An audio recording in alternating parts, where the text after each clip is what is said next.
Okay, we'll go through these.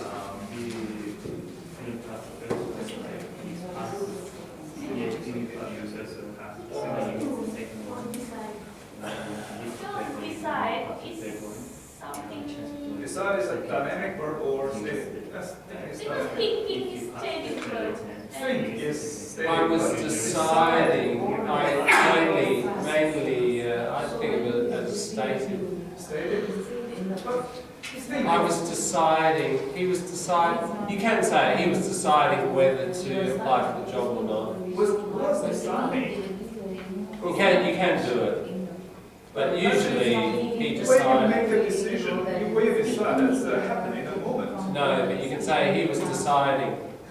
So, shall I go for the job? It looks difficult. Can I be bothered writing my resume again? The job interview would be too hard, but then again, I love it. You know, you can be deciding something. You can be in the process of deciding. Like thinking. Yeah, it's possible. I mean, that's not the issue here. The issue here is, but yeah, you can do it. Now, how about judge? Make judge is judge. Stated or Tends to be. if decide is stated, Yeah. stated. I was judging. He was judging. I judged. Pretty rare to see that continuous, so I'd say that's probably stays in you. I mean, I can't tell just immediately, oh, that's a stated verb. I don't have a memory list of these. You've got to think, do I hear it much in the continuous? If you don't, it's probably stated. And that one I don't hear in the continuous much. So I'd say it's We stated. can see we are deciding, we were deciding. We were deciding. That's when you want to emphasize, you know, it was a difficult decision. And you were thinking of the pros and the cons, the positives and the negatives over some time. Then you use it in the continuous. Otherwise, I decided, we decided. Okay, let's go from the top, guys. B. Last night, my neighbours were shouting for hours and I couldn't get to sleep. The reason you wouldn't say would shout, it's not a very long time, is it? If you said, in my childhood, my neighbours would shout, you know, over several years or months or whatever. This is a very short time. You couldn't use would here. It's were shouting. So during that night, they shouted many times. So we use the continuous form for a repeated action. Because it's short. Yeah, because it's short and there are several repeated actions, but over a short time. Yeah. C. When you lived in London, did you used to travel by bus? Yeah, you don't use your continuous form for habits. So if you look back at your rule, it's the first section. Past simple generally refers to habits. Yeah. You don't use your continuous form. D. Everyone was having a good time, although not many people were dancing. It's background. It's what's happening in the background. And we use the continuous form for background. Jill was really hungry because she hadn't eaten all day. Now, it's a past perfect because here she is, hungry. Right, if we look at the timeline, she's hungry. Why? Because up to there, she hadn't eaten. And even if it's a longer process, it's still a past before past. She hadn't eaten, and that process happened before she was hungry. But I thought because of this, because the order is clear. Because, yeah, true, because does suggest cause, Yeah. but it's not really what we call a time indicator. Okay. Yeah. So the cause and effect thing, I see your logic there, but it's not a clear time indicator. So you'd still use your past perfect. Before we went to the theatre, we called in at George's Cafe. Yeah. Now, here, the later thing is mentioned first. Before we went to the theatre, and before that we called in. Yeah? So you'd expect the past perfect. However, the rule here is, if you've got a clear time indicator before, that little time indicator does the job, doesn't it? It tells the listener or the reader that that's not the first event. The other thing is the calling at George's Cafe is earlier. So because you've got a time indicator doing that work for you, you don't use your past perfect. So even though the sequence is not chronological, if you've got a clear time indicator, don't use the past perfect. Does that make sense?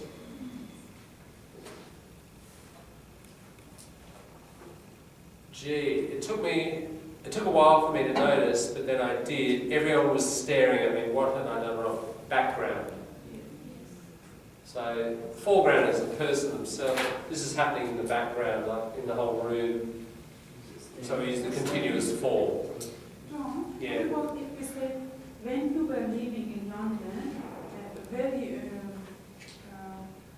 you were living in London, were you traveling by bus? Can we say this? No, did you used to travel? No. You don't use your continuous form here. If we say, when you were living. When you were living in London, it still would, I see. You could say when you were living in London, so you use your continuous form there, but it doesn't make the rest of it change. Just because you change the continuous form in that verb, you still have to say, did you used to travel? Yeah. No, you can use the continuous there though, as you said, Marley, in the first bit, when you were living. Okay, H.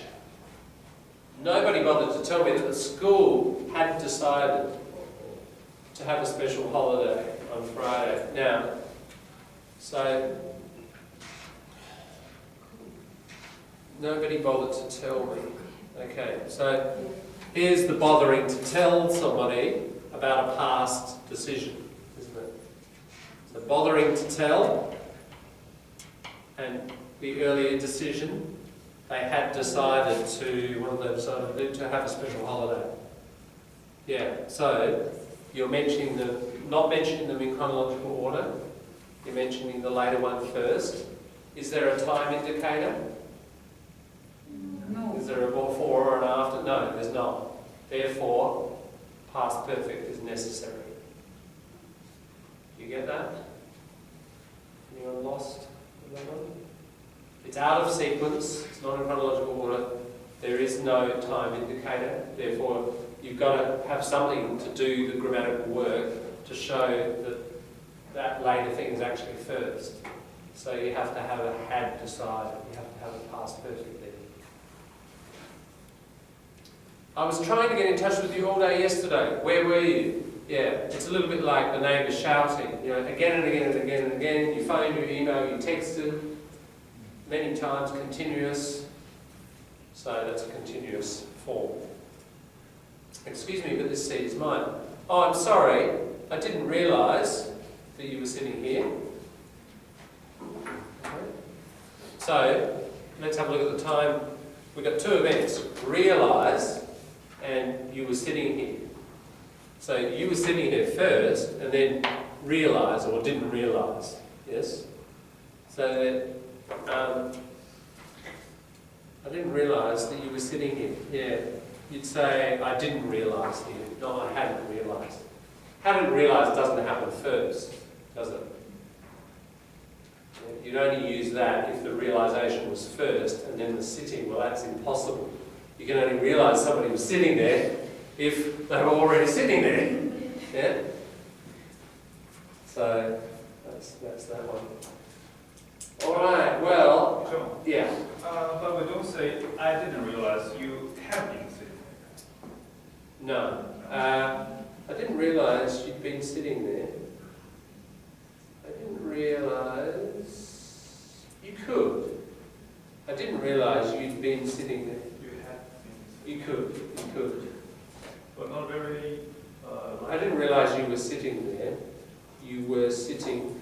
You had been sitting. Okay, the thing about... Let's look at had been sitting.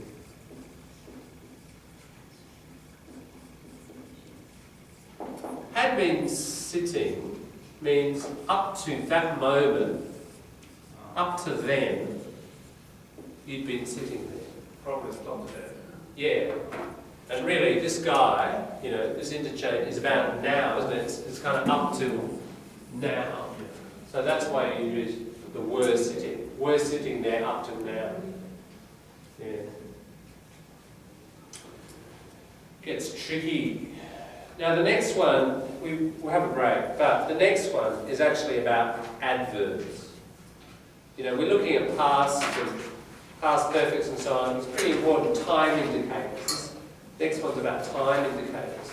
Now we haven't gone through any rules on this. There's nothing in the instructions about these time indicators. But they're fairly important to get right to indicate your time of actions. So I'd like you to have a go at that. And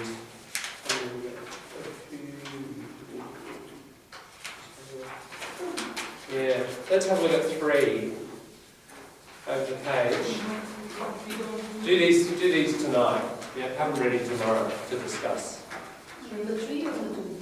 Number 2 and number 3.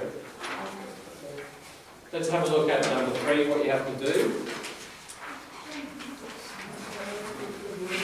Sorry, let's go back to number 2. I don't think we have explained it sufficiently. Let's take number 1, A, 2A.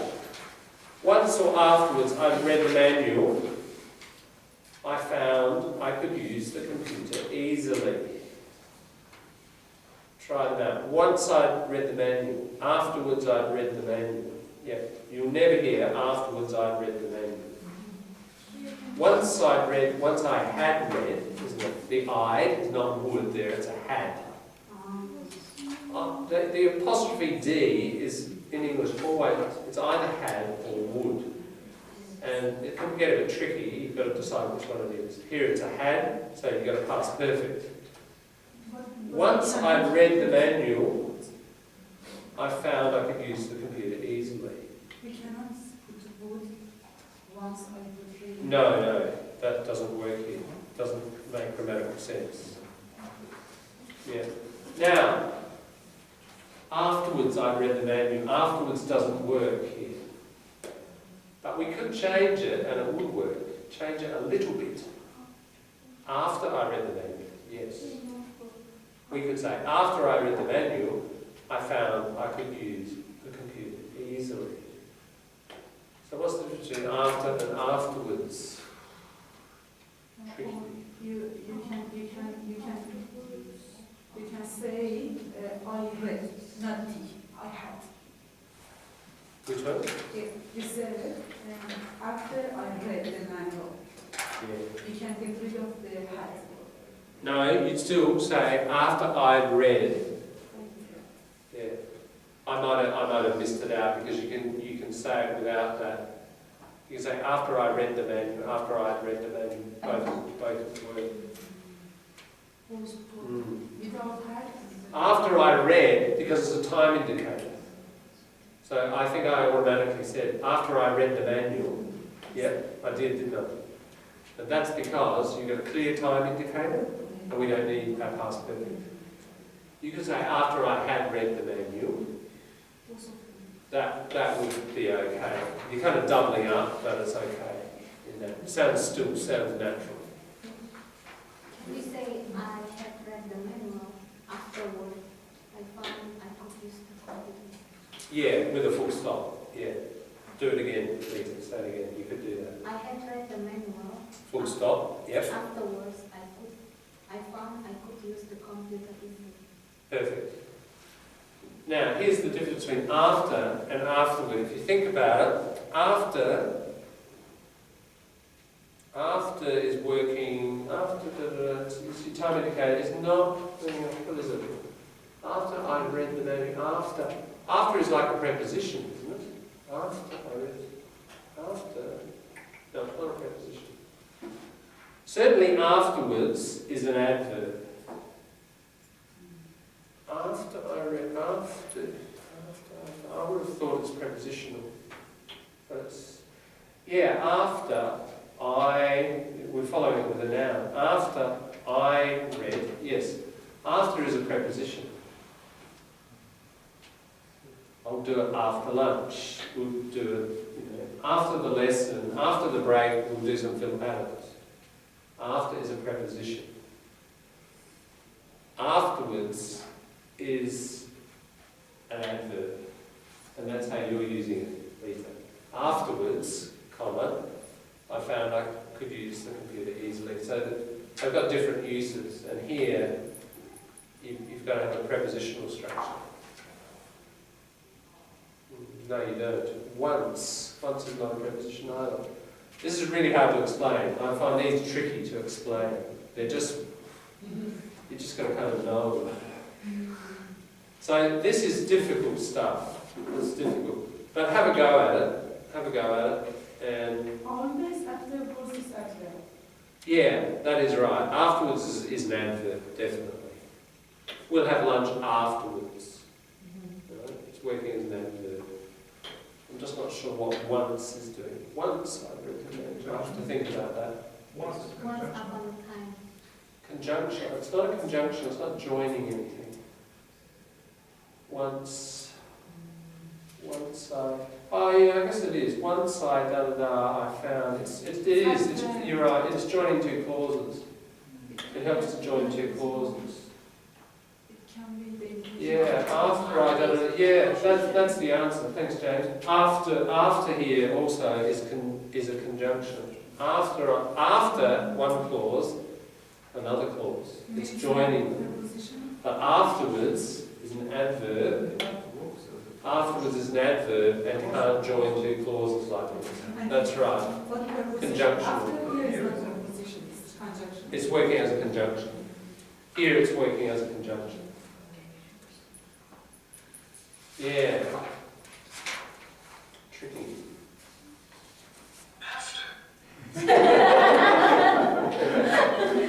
That sounds American.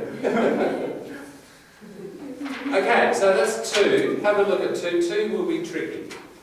3 might be a bit easier. Decide if the verb form underlined is correct or not. If it is, put a tick. If not, correct it. The train ground to a halt at a small station miles from London, and it became apparent that the engine had broken down. Everyone was getting their cases down from the luggage racks, and we were waiting on the platform in the freezing rain for hours until the next train was turning up. Okay, so number 1, the train ground to a halt. That is a collocation. Something grinds to a halt. It's a big, heavy moving vehicle, and it puts its brakes on it. That's grinding to a halt. So grind, when you grind something, it's like the brakes grinding on each other. So when a big vehicle, a big truck or a bus or a train grinds to a halt. Oh, so the train grinds, not ground? But here, the whole thing's in the past, isn't it? So grind, ground, ground, in terms of your verbs. So, the train ground to a halt, correct. It's a simple past. So that one is correct. You have to go through the other ones and say if they're correct or not. If they're not correct, how would you correct them? Next one, text 2. The mysterious disappearance of Professor Dawson was on Inspector Gorson's mind. 6 months before the professor's disappearance, he was receiving a letter from Jean Dawson, the professor's wife. In the letter, Jean accused her husband of planning to murder her. Gorse considered what his next step should be when the phone rang. It was Sergeant Adams from the Thames Valley Police Force. A policeman discovered a body in the River Thames, and it fitted the description of the professor. Notice the name of the river. Looks like Thames, but it's pronounced Thames. Yeah. So, those 2, have a go. Would you change the verb form, or do you reckon they're correct? We'll take a read. Mañana. Alright, time for a break. After the break, a bit of Uncle Philip.